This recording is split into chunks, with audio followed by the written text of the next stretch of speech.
Yiso leso sikhathi kulo lolu suku ayigeji nakanjani uSteteleka uzophaka. Ngiyakubingelela mbukeli lapho ngasekhaya ubingelela uSteteleka intokazi yakwaNdlovu phansi eMelmoti esigodini sendaba zegudu. Ngikubingelela bukhoma kuSteteleka Media la wona mbukeli usuku usibhalela khona uthi hamba nami intokazi Teteleka nami Steteleka khona engifisa ukuyohlangana naye khona engifisa ukukhiphelana naye ingonyuluka kunodaba oluthile olwenzekile sizamile ukulungisa thina ngendlela yethu kodwa lwasehlule sesiyabona ukuthi isibhukabhuka sentokazi siyadingeka njengamanje ukuthi sisihlalise phansi sikwazi ukuphuma nesombululo. Namhlanje sibhayele ukhaya elihle wakwaNcumalo omkhaya bami phansi eMelmoti entembeni isigodi uthi cha ngani yakwethu inkinga enkulu ingaka isisehlule sesicela ungenelele njengamanje siyahamba ke namhlanje siye hostela kwaMashu la siyofuna khona umfwabo siyazi ukuthi ithini ingonyuluka apha amaqiniso singalungisa kanjani la ukonakele khona ukuze kulunga okwami nawe ukuthi uthatha isitilo sakho uhlale phansi silahambe lolu hambo asambe mbukeli. Sanibonani. Igama lami ngokhaya elihle wakwaNcumalo. Ngibingelela abalaleli, ngibingelela nabasemakhaya ababukayo lo hlelo njengamanje. Ngibhalele uSteteleka Media ngaphansi kohlelo ingonyuluka. Ngoba ngifuna ukusizakala ngomfowethu owahamba ekhaya. Wahamba ekhaya ngesimo esingesihle. Kunabantu emndenini abengazweni nabo kwazathatha isinqumo sokuthi ahambe aye kwenye indawo la akhetha khona ukuphila yedwa ngenxa yesimo ayephansi kwaso ekhaya. So ngabhalela uhlelo uSteteleka ukuba bengisize ngihambe ngifune umfowethu ngoba khona isimo esisimdinga ekhaya. Ngiyabonga balaleli. Ngiyathemba ukuba umfowethu ngizothi mangifika kuyena ngisizakale avume ubuyeze ekhaya ngoba uyadingeka ngempela umfowethu ekhaya. Ngiyathemba ukuthi uzokwamukela isicelo sami abuyeze ekhaya. Ngiyabonga.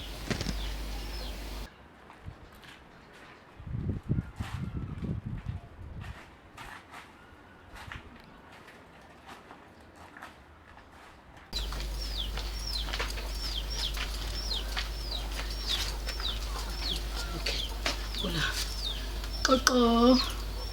Yebo. Akutami uyaphila? Ngiyaphila sibona. Besicela nje ukukhuluma nawe mfethu. Igama lami bhuti nguSteteleka ngokwaNdlovu Sibongo. Ngicela nje bengakuthusa abafowethu engihamba nabo umsebenzi wami udinga ukuthi bebe khona. Kunodaba nje sifisa ukukhuluma nawe sibhaleliwe kuSteteleka Media phansi kohlelo ingonyuluka omunye wabafowenu othe asize kuwena ufisa ukuba nomdlelo noma nokukhuluma thizeni ephakathi kwenu babili mayelana nomndeni wakho mfethu. Hey, ngiyadideka manje. Futhi kwenze njani? Kodwa ke hey. Kulungile. Ungathoki mfethu ngiyacela ungathoki nje asiza ngizoveza umsindo ngiyabona noma khalana sebeyabuka ngaphandle kodwa ngicela usifake ngaphakathi okungcono sikwazi ukukhuluma ngaphakathi ngoba into engamele izwe abanye abantu imayelana nempilo yakho nomndeni wakho. Hayi kulungile ngenani. Ngiyabona sekunesiphithiphithi omakhalani balokhu bebuka. Uma ngixakela kwenzakalayo kodwa manje. Hayi kulungile ngangena. Akukho lube sizolwenza.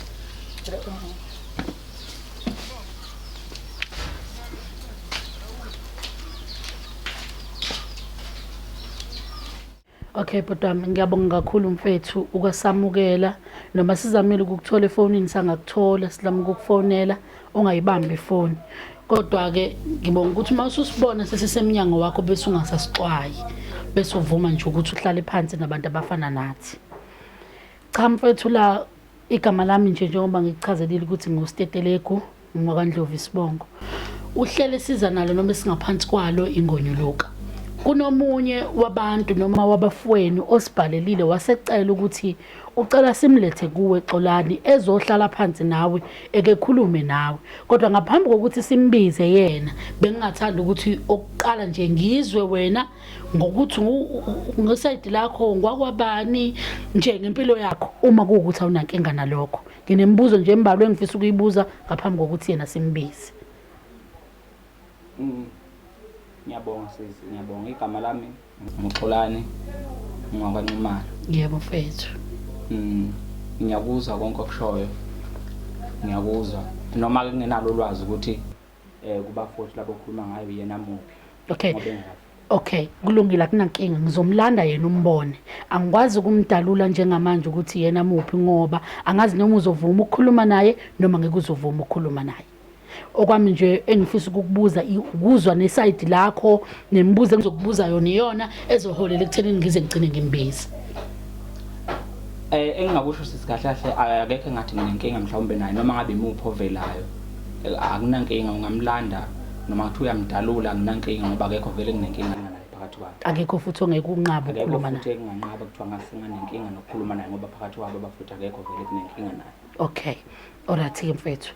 Sithola ukuthi usuneminyaka ungayi ekhaya noma uneminyaka usuziphilela impilo yakho wedwa bengazi ukuthi uphila kanjani la ukhona noma uphila impilweni la ukhona. Kodwa sikuthola ukuthi sikhona isizathu okuyisona esikwenza ukuthi uzugcine sesikuthola lapha kwamashu. Cha ngiyakuzwa sisi ngiyakuzwa lokho okukhulumayo konke. Kodwa engakutshela khona uyabona empilweni. Yebo mfethu.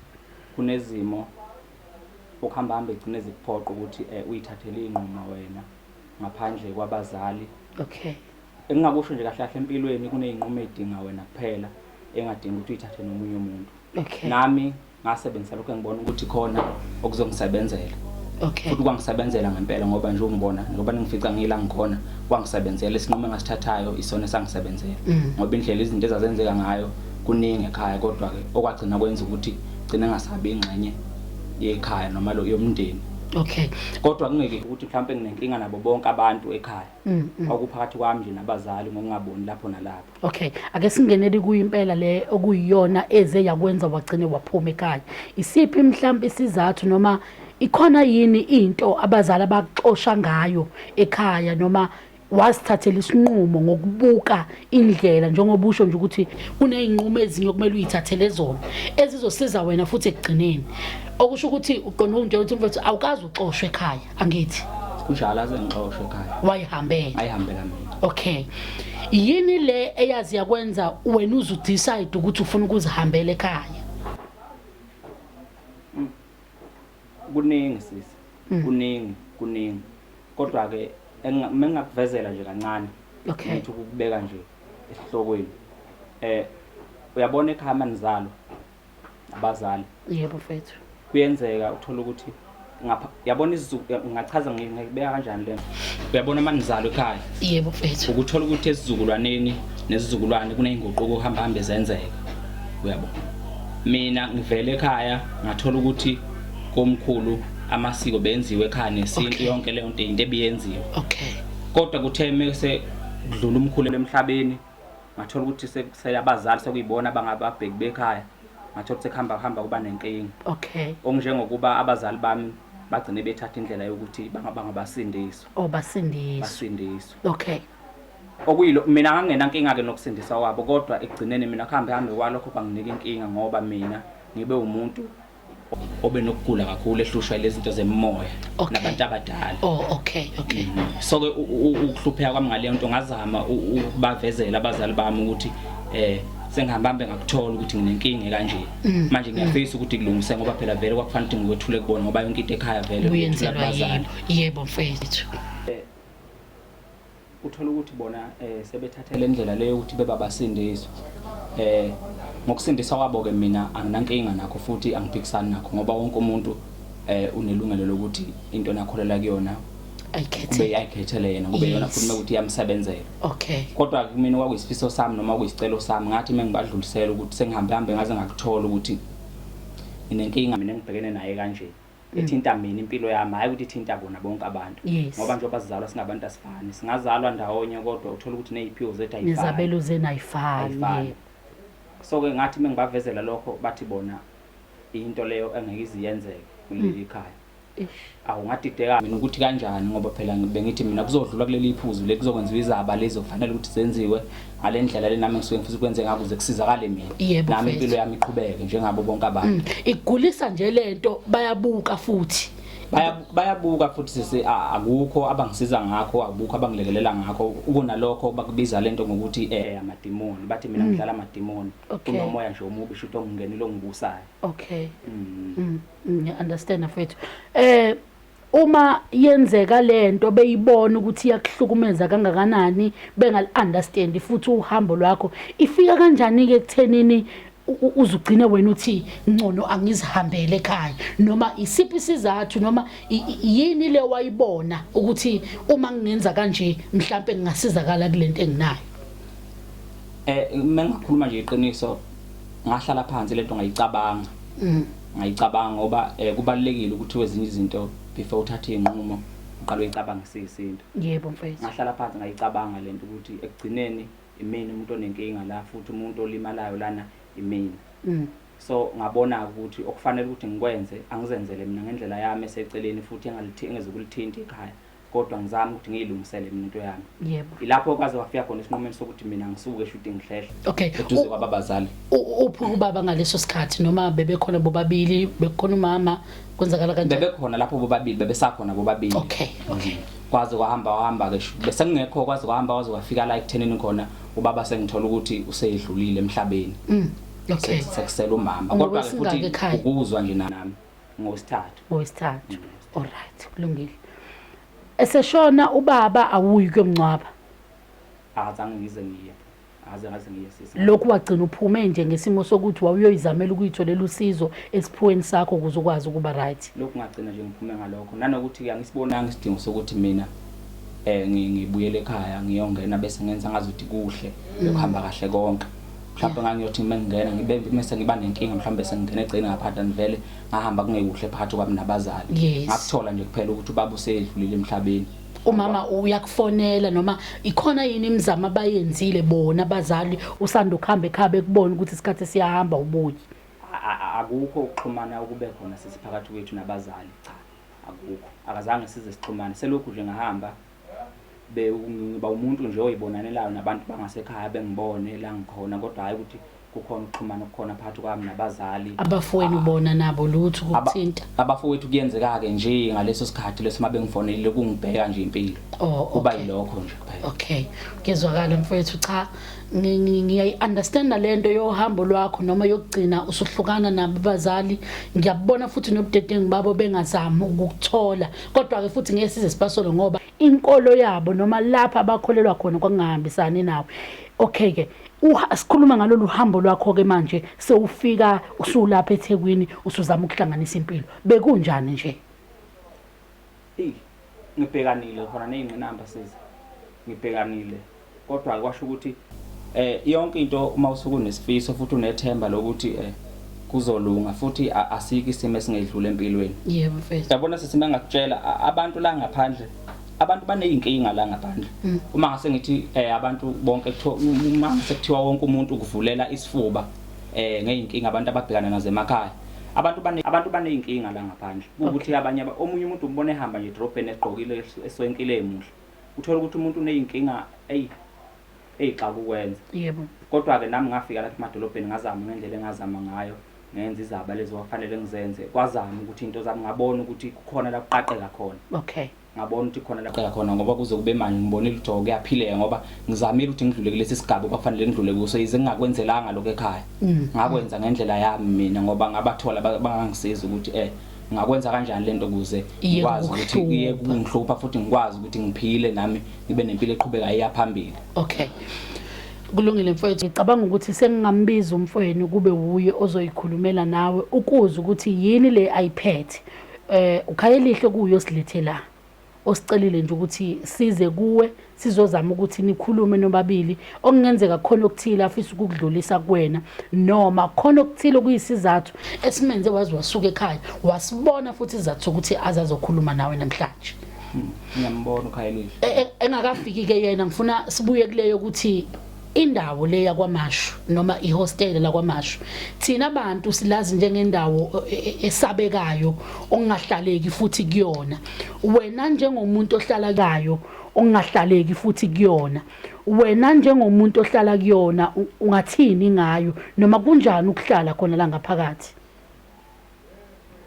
hayi ngokwesimo senhlalo kodwa ke phela ngizoyikhulumela nje nami mhlawumbe iside lami akukho mina ngathi kuyizinkinga engibhekane nakho la ngokuhlala kwaMashu engakusho ukuthi mhlawumbe umuntu oba nenkinga mhlawumbe la kwaMashu ngokubona kwami mina Yeah. ngoba senginesikhathi ngihlalile uyena osuke ukuhamba kwakhe kungaqondile vele khona ukugcina kumdalela amazinyo vele akushilile kodwa mina ngoba nje kuhlezi ukuhamba kwami kuhlezi kuqondile nakubantu angicabanga ukuthi kunenkinga ngathiwa sengibhekana nayo ngeke phela ngisho ukuthini ngoba isimo esibi siyamehlela umuntu noma ngabe ikuphi noma uthola ukuthi futhi awusumnikazi waleyo nkinga leyo awuhlangani kodwa kuyenzeka izibhadi uthole selithela kuwena kodwa ke ngingasho ukuthi cha mina ayikho inkinga ngathi ngisabhekane nayo ngokuhlala isimo sami nje si right.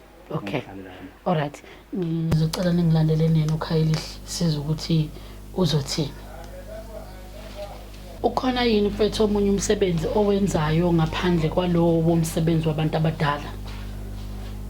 Naye awukho sesomunye umsebenzi engiwenzayo. Ufocus kulowo abantu abadala. Umsebenzi nje engiphilisa ngawo yiwona lo focus abantu abadala. Okay. Engisebenza ngawo. Okay. Wona umsebenzi engiphila ngawo. Ngizokala. Okay, bhutom ngicela uhlale la bese ukwazi ukuhlala la. Okay. Sorry. Alright. Okay, ngempethu.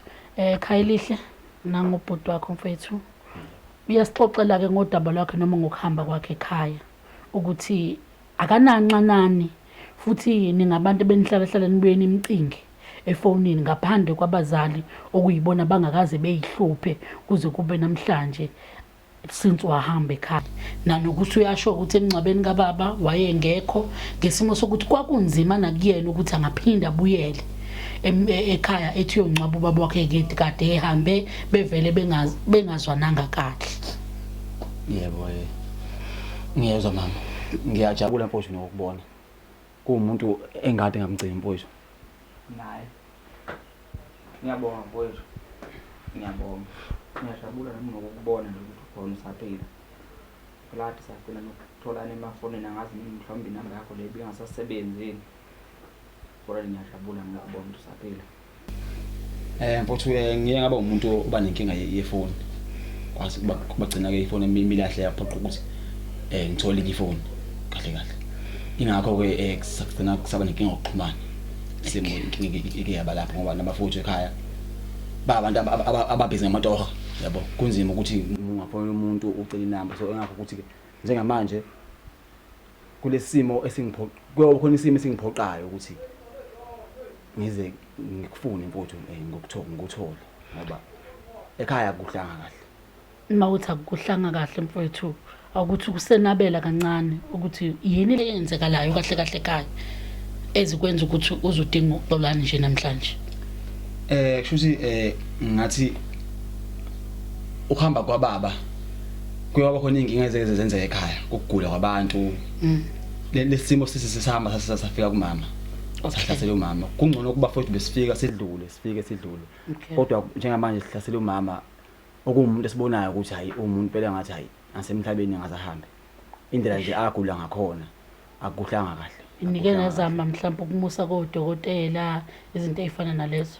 Yebo simzamile kodokotela samisa kodokotela samisa endaweni eningi kufuneka imali ke abafuthi ngoba besebenza bebangane ukuyikhipha ngoba abantu abangasokola okay bebangane ukuyikhipha masimisa kodokotela basisiza ngalutho ngoba uma umuntu ongalushawa i-stroke okay nokukhuluma akasakwazi kahle manje okay umuntu ongalushawa i-stroke so kwakhona abanye abafowethu engikhuluma nabo nami ekhaya ngibachazela lesimo sika mama ukuthi umama unenkinga kanje ekhaya ke singabantu ke abangakholwa kulento yezizulu nisindisiwe njengoba yebo sisindisiwe ekhaya phela kunjalo nani nikholelwa kukho impela lokho ya ngoba uma sikhula abazali into kuyona ababeyenza yebo so nathi izingane sigcine kuba into esingenayo impela kuyona okay so nathi sigcine kuba into esegazini thina ukusindiswa okay umfowethu kuphela nje uba umuntu okhomba ukuthi uhlukile yebo okay so ngithe uma ngikhuluma nomunye umfowethu ngibonisana naye ngolesimo sika mama ngoba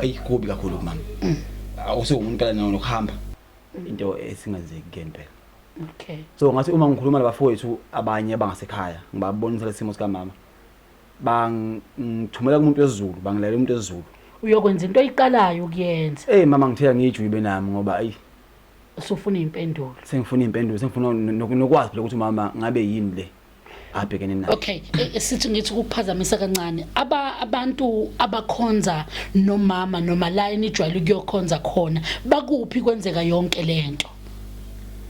Abantu abakhonza nomama bakhona. Kodwa kulesimo esikhulu njengamanje abantu abangeke beze bekwazi ukusisiza. Nabo bayazama ukusho abakushoyo phela ukuthi azame odokotela besilele ngisho abayimali odokotela ababizayo. Sizame siye kubo. Akusalungi. Ayakulungi. Okay. Kwenzakalani ke mufika kulomuntu wesizulu okuthiwa noma oyalelwe kuyena ukuthi mhlawumbe ngenzeka kunike impendulo kuyena? Ngile kumuntu wesizulu ungasekhaya ngimlayelo omunye umfowethu nje. Okay. Ebehlala naye endaweni othe ukukhula kimi. Okay. Maye ngilayela umuntu wesizulu ngahamba kumuntu wesizulu. Mangifika ngifike ngisho inkinga yami angazi nje ukuthi ke umuke kumuntu wesizulu futhi uthini. Ngoba phela abantu bezulu akusiyo into nasekhaya into abayigxekayo le. Okay. Ukuhamba kwami ngiqala ngisuke ekhaya kumuntu wesizulu ngamtshela umama ngathi mama ngoba sekunje ngizoya kumuntu wesizulu ngibona ukuthi kwenzakalani. Umama ube umuntu ongayifuni lento ukuthi ngimuntu wesizulu. Ubenqamela ngisho ukufa. Ngoba akazwani lento wesizulu. Okay. Shuthi kwangiphoqa mina ngoba ngiyabona isimo samamuthi sibi. Yebo. Kwangiphoqa mina ukuthi ngihambe ngitshela abafowethu ukuthi ngizowenza kanje ngoba bona baba abasebenzayo. Okay. Ngizokwenza kanje ngiye kumuntu wesizulu ngoba ngifuna ukuhlahle isikhathi ngazo zonke manje ngoba kuphi. Okay. Futhi mangifika kumuntu wesizulu ke asangikhipha imali nga100 rand angihlolele. Okay. Hayi ngikhiphe le mali lena mhlawumbe phansi ngilalele. Yabona bengiqala ukuze umuntu engazazi inkinga zakho akutshele nje yonke into ngawe. Akutshele ukusuka nokuhlala ngawe. Yabona angikholwa lento yesizulu kodwa lo muntu uthe mangichazela ekhuluma ngabona ukuthi kahle ezinye izinto ayidingi ukuthi uyigxeke ungakazazi. Okay. Kuye kumele ukuthi into uyazi uqala before ukhulume ngayo noma uyigxeke yebo. Okay. So lo muntu ke wathi mangichazela ke wangitshela ukuthi unomfowethu owahamba ekhaya ngesimo sokungaboni ngasolinye kanje. Okay. Thina ngoba singabantu abasindisiwe sasimgxeka simkhisiya singumuntu esemkhipha inyumbazana. Okay. Yebo wasinqumo sokuhamba. Okay. So umama ngoba ekulesima kuso umuntu ozowasisize ukuthi umama abe seministrathi amama abuye kulesima beyiso umfowethu uXolani. So ngase ngazama impela ukuthi ngimfune umfowethu. Ngazama impela umfowethu ngimfune. Okusho ukuthi wena ngamanye amazwi ngiyangisho kambi lento mfowethu ungixolele futhi. Okusho ukuthi ngamanye amazwi kuba umama kagulanga beningeke nize nimfune umfowenu noma beningeke niyisukumele lento yokuthi kubuyele kube khona ukuzwana phakathi kwamama wenu nani ningabafowabo bese nibuyisa umfowenu ekhaya nikwazi ukuthelelana amanzi ukuba umama kagulanga. Ngingathi thina njengabafowethu thina njengobhuti nje ekhaya. Ayikho into ebesiyibona inkinga ngokungabe comfort ngoba besixhumana emafonini. Okay. Besixhumana emafonini sikwazi ukukhulume. Into ke ebinkinga kakhulu ukuthi umfowethu nomama abakhulumisana straight. Oh yeah. Akho ngisho ucingo nje ukuphuma komunye komunye. Ngisho ngihleli nomama ekhaya esaphila. Isakwazi ukuyikhulumela. Ngihleli nomama mhlawumbe ngikhuluma nomfowethu ngimfonelile. Umama ubengaze ngaba umuntu othi njengengane yakhe awuthi ngizibakanise njani. Kube umuntu nje ongenandaba nje ukuthi umama umfowethu ukanjani. Kodwa kulokho ke sisi. Yebo mfethu. Bengingathanda ukuthi umfowethu amxolele umama. Njengoba bengisho ukuthi singabantu izinto siyajaja singakayiboni. Yebo. So bengingathanda ukuthi umfowethu ngempela ehlisa umoya kulokho azama ukuthi amxolele umama. Xolani mfethu uyamuza umfowenu uyabeka isizathu okuyise semlethe lapha nesimo sikamama esingesihle kahle. Engicabanga ukuthi angeke ngisakhuluma okuningi ngoba uyizwele ukukhuluma. Sengingezwa nje okufika enhlizweni yakho njengamanje uma umuzwa umfowenu ekhuluma kanje. Hayi. Yazi kumina ukusha konke lokho. Futhi kuyisimanga ke ukuthi umfowethu sekwazi ukuthi mekunenkinga ekhaya thiwa basukuma bawazi ukuthi beye kumuntu thiwa bawazi ukuyobheka ukuthi ngabe inkinga ngikuphi lapha ekhona. Mina bengazi ukuthi lapha ekhaya uyazi umama ubeke edlule eyimene inzima kodwa bengacabanga ukuthi asukume kuthiwa uyakumuntu. Yeah. Manje kimi kuyisimanga lokuthi ekhaya sebekwazi ukuthi besukume beye kubantu beyobheka. into ababekade bephikisana nayo into ade bephikisana futhi manje ayi kuyangidida mina noma mhlawumbe hayi mhlawumbe umfowethu usazothi kimi uyadlala nanokuthi umama usekulesi sima kusona futhi ayi kuningi nje kahle la ngisafuna ukuthi ngichazeleke kahle mase kudingeka mina ngifune ukuthi mina ngisize ngani ngakuphi ngoba phela ayikho into abazali mina befuna ukuyihlanganisa nami kahle engifuna ukuqonda la ukuthi ubudlelwane lo babafuna ukuthi sibe nabo bafuna ukuthi siqale ngoba nakho sekukhona ogaxelo seneyinkinga noma mhlawumbe bekuvele kuzoba njalo noma bekuthiwa umama ekesithi umama akazange abe nalenkinga nayo ngabe ukhona lapha wona mfowethu bafo ngizokhuluma nje iqiniso wena qembe ngingasho umama kube kuthiwa akazange abe nenkinga abe nayo bafo ngeke nqamba ngithi ngabe ngizile kuwe ngazokhuluma nawe mfowethu ngathi buye ekhaya ngeke nqamba manga bafo ngoba neza sizakuhambisa sakhe sanikhuluma kahle nami ngazazi yebo bengazi ukuthi umuntu onabantu abadala yebo kanjalo kodwa ngangazi ukuthi ehambeni kwakho wenze inani lapho ukuhamba kwakho akudingi ukuthi ubuye ekhaya uyabo mfowethu so bengeke ngikwazi ukuthi beke ngiqamba manga ngithi bengeza kuwe ngithi buye ekhaya uma inkinga ingekho inkinga kuze kwaba yiyo leyo ukuthi khulu mama bese kuphoqa ukuthi ukwazi ukuthi uze kuye ngithola indlela yokuthi ngize kuwena okusho ukuchaza ukuthi njengoba senibuya ngapha kumina nibuya ngoba sekunenkinga bengesinhloso yenu ukuthi nibuye kimi okusho ukuthi vele bekuyihlangana bese kwase kufike emahlukana ndlela kahle phakathi kwami nekhaya nabazali ngeke nibale kakhulu phela mina bafuthi ngoba vele egcineni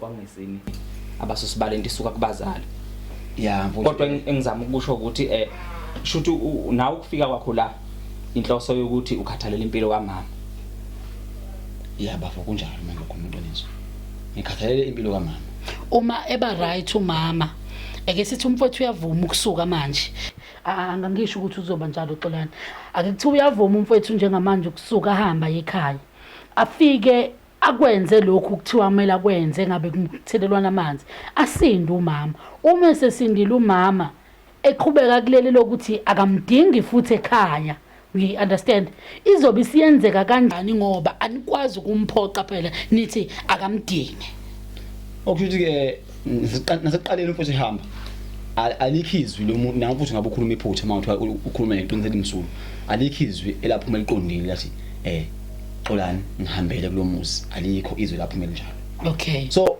ngoba sehambe kwahamba kwaze kwavela ukuthi umfowethu uyena umuntu ongawazi asiza umama ngicabanga ukuthi umama mayisizakala ephila eba right ebuye esimeni sakhuluma into esingalungi ngale kuthatha phansi ikhulunywe ngoba nje bengingasho ngathi izinto siyayijaja singayiboni okay nansi inkinga mfowethu uma wakho ulwisane nobizo lwakhe uXolana ngithi akalwanga noXolani kodwa ulwisane nobizo olwanikwa yena uyayizwa leyo nto nangumama namhlanje uyaya uXolani kuyena bayafika uyamenzela lezo zinto ekumele amenzele zona uyaba ngcono uma sephinde futhi ebuye lwisana nalo lolubizo lwakhe yini nini enizoyenza ukuthi aphinde amamukele futhi ngoba phela uzobe salwisana nento owayevele lwisana nayo kwasekuqaleni ngoba akakholelwa kuyona ngixolise yazi uma ngithi ngiyayihlaziya lento ngiyayibheka mina ukufika kwakho umfowethu la kahle ayikho lento ngami kahle ingomama ukhathalela impilo kaMama ukuthi kube uyena ubuyele esimeni bethu angazi kodwa nje kunaleyo nto yokuthi ukuze ekugcineni ingenzeki lento yokuthi kuthiwa uma kuhamba umuntu enonana naye emhlabeni icala lisala nalo uphilayo yazi sesi kunabazali ngicabanga ukuthi nawe ngoba nje uvele ekhaya nawe abazali unobaba unomama uyazi ukuthi kunomzali ukuthi mawucabanga mhlawumbe ngizokalekisa nje ngezinye izinto kunento ukuthi uyicabanga ukuthi yazi umzali wami mangase mhlawumbe ethola ukuthi ngami engayi lenhlo betha ungamane ngife uyabona mina umama benobaba umama nje futhi kakhulu uyena wayethi ngamane efe kunokuthi kuthiwa kwenzeka lento yami lapha ekhaya ngilungiselwa ngalendlela okufanele ukuthi ngilungiselwe ngayo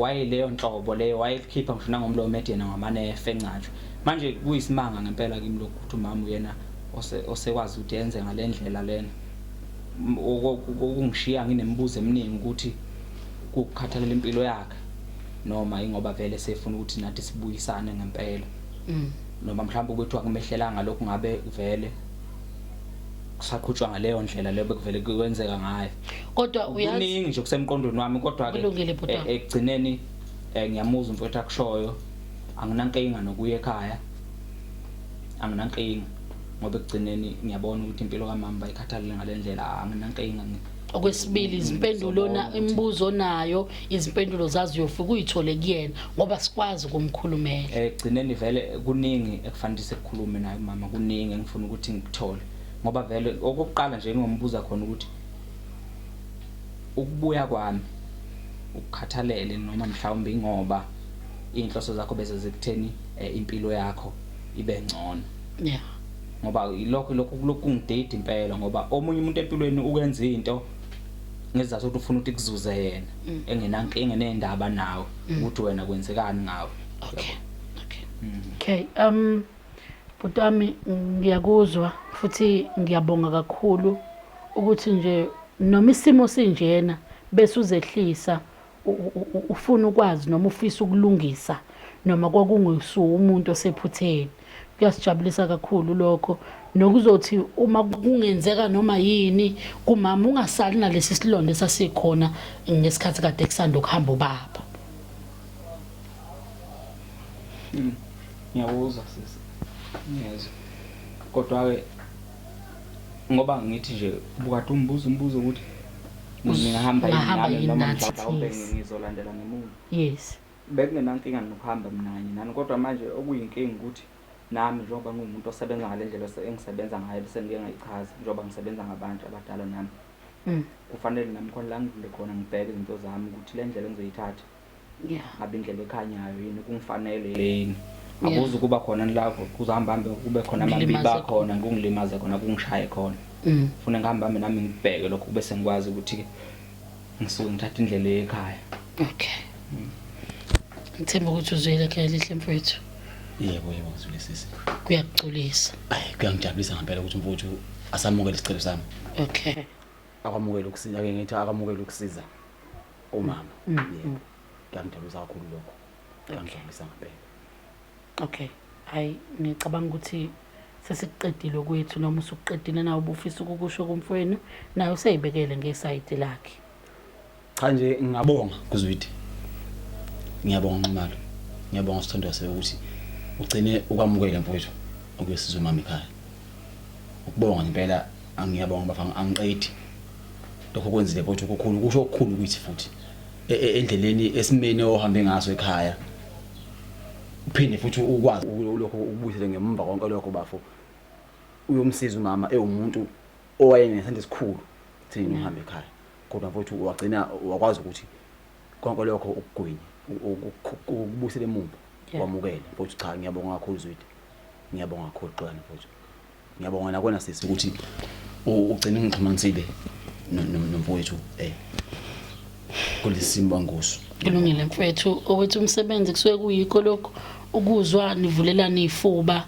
niba right sesicela mfowethu ukucela indlela sibonga futhi nangendlela osamukele ngayo siyabonga akuvamisile ukuthola abantu abaphila impilo iphilayo abavele bekwazi ukwamukela abantu abafana nathi kodwa indlela osamukele ngayo siyabonga kakhulu sesicela ukuhamba nayi kulungile siyabonga okay ngiyabonga alright hayi kulungile Zwidi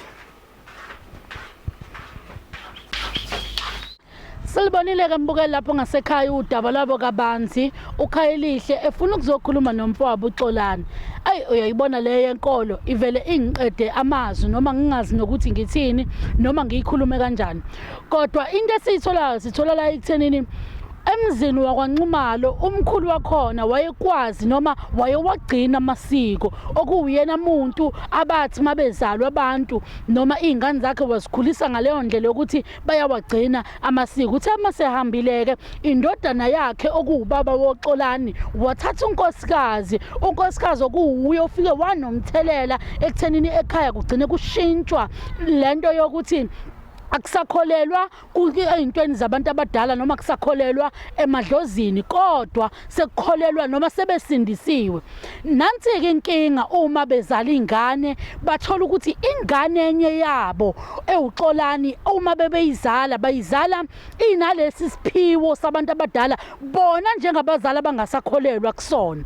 Bona basindisiwe uXolani akasasindisiwe usengamelwa abantu abadala noma usengenwa yilento yemoya noma yobungoma. Inkinga iqala lapha-ke ekuthenini uyingane futhi okwesibili abakwazi bona ukuvuma noma ukuvumelana naye ngoba nakhu banalento yokuthi bangabantu abadala kumele bemtshele ukuthi impilo iphilwa kanjani futhi ihlahlwa kanjani.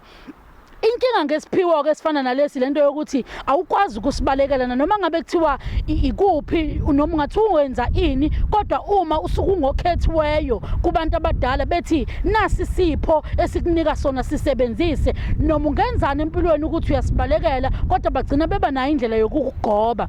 Uthi kuXolani wahlala phansi waba nesinqumo noma waba nokucabanga wazicabangela into okuyiyona ezomusa phambili nezomenza kwazi ukuhlomula noma ukuphila impilo yakhe ngendlela eyayigculisa yena noma eyayivumelana nesiphiwo sakhe. Uthi waqokela ukusuka ekhaya wahamba okusho ukuthi-ke lapho phakathi kwakhe nabazali bakhe kwase kusuka ingxabano ngoba ukhetha ubizo lwakhe ushiya abazali bakhe ngemumva. Uthi kuqhubekile-ke isikhathi bengamcingi neze abazali la wayehlala khona kwaze kuyaba ubaba uyashona. Simbona ethi akazange aye emngcwabeni kababa wakhe ngesimo sokuthi wayengenayo into noma wayengenaso isizathu esingamenza ukuthi ahambe aye emngcwabeni ngoba wayenalento yokuthi kungani kwamele apretend afike enze sengathi izinto bezizinhle phakathi kwababa wakhe naye. Ngiyambuza-ke ngithi bazama yini abazali ukuthola impilo iphilayo noma ukuthola indlela ohleli ngayo lawa usukhona? Uthi akekho noyedwa bezalini bakhe owake wamfonela.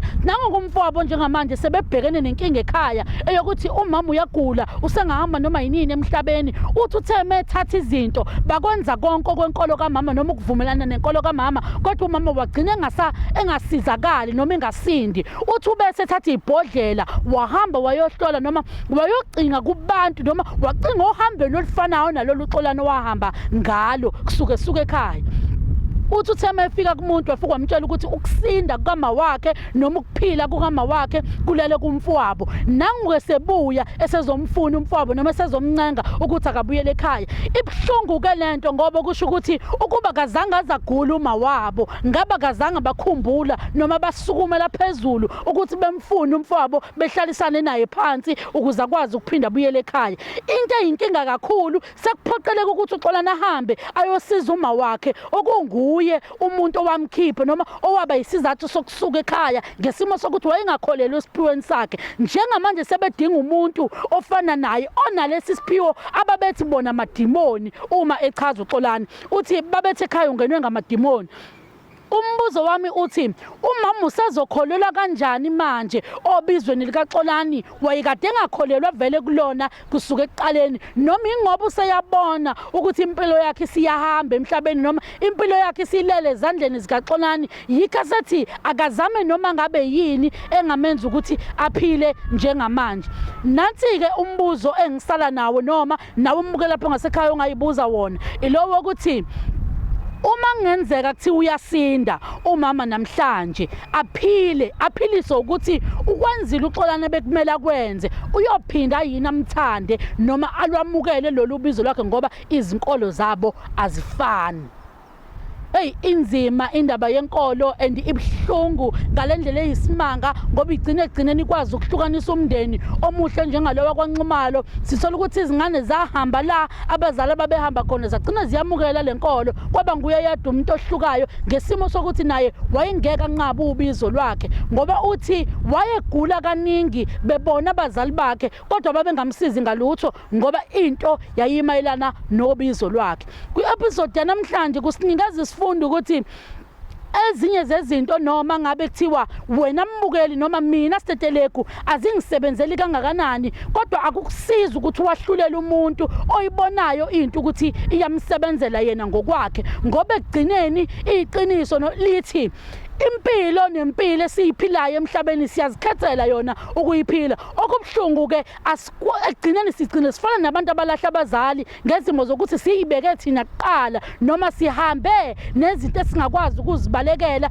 ngenxa yempilo ephilwa ngabazali bethu. Ngicela ukubonga lapho mbukeli kuwe ngasekhaya, ngibonga uthando nisithanda ngalo, siyisitetelegu media, siphakamisa izandla, siyakhothama, siyabonga South Africa yonke uthando nisinika lona, nangokuthi ngaso sonke isikhathi masinethulela udaba niyalemama ngezandla zombili nilufukamele bese nisiza la eningakwazi ukusizakala khona, nithathe futhi izifundo la eningathatha khona. Mina njengositetelegu intokazi yakwaNdlovu phansi eMelmoti ngisho njalo kuwe ngithi isandla sidlula ikhanda, ngiyabonga kakhulu ngothando enisinika lona. Nakho kwangimele ngikukhumbuze khona okumele ungakhohlwa njalo uma ungena kwisitetelegu media, ungakhohlwa njalo ukucofoza lela button ekuthiwa subscribe ukuze ngaso sonke isikhathi masikuphakela ukwazi ukuba ngowokuqala ozobuka. Ngiye ngibona ke kuma comments ukuthi indlela enibaningi ngayo kuma views nama comments, kodwa ama subscribers indlela amancane ngayo bese kungithusa ukuthi kuyoba mnandi yini ngelinye ilanga mhla usitetelegu esekuthulela udaba bese ungaliboni ngesikhathi, ngoba inkinga yomunye ingenzeka siyidingide namhlanje ngeke wazi noma kusasa sizodinga ide yakho. Okwami kusho njalo ke ngithi asibonaneni futhi ngokuzayo.